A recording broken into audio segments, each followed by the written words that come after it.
सुंठ powder तयार करण्यासाठी मी इथं सुंठ घेतलेली आहे. किराणा मालाच्या दुकानात ही सुंठ अशी सहज उपलब्ध होते. आता ही आपण हाताने तोडून घेऊया. सर्व सुंठ हाताने तुटत नाही. त्यासाठी मग खलबत्ता घेऊन आपण खलबत्त्यात त्याचे 2 असे तुकडे करून घेऊया.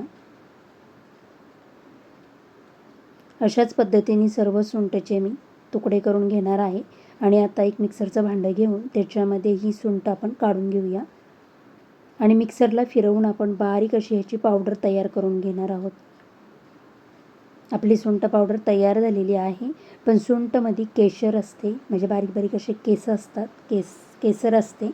तर ती काढून टाकण्यासाठी आता आपण इथं चाळण घेऊन ही चाळणीने चाळून घेणार आहोत. तुम्ही बघू शकता.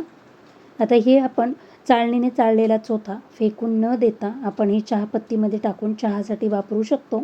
आपली सुंठ पावडर तयार झाली आहे.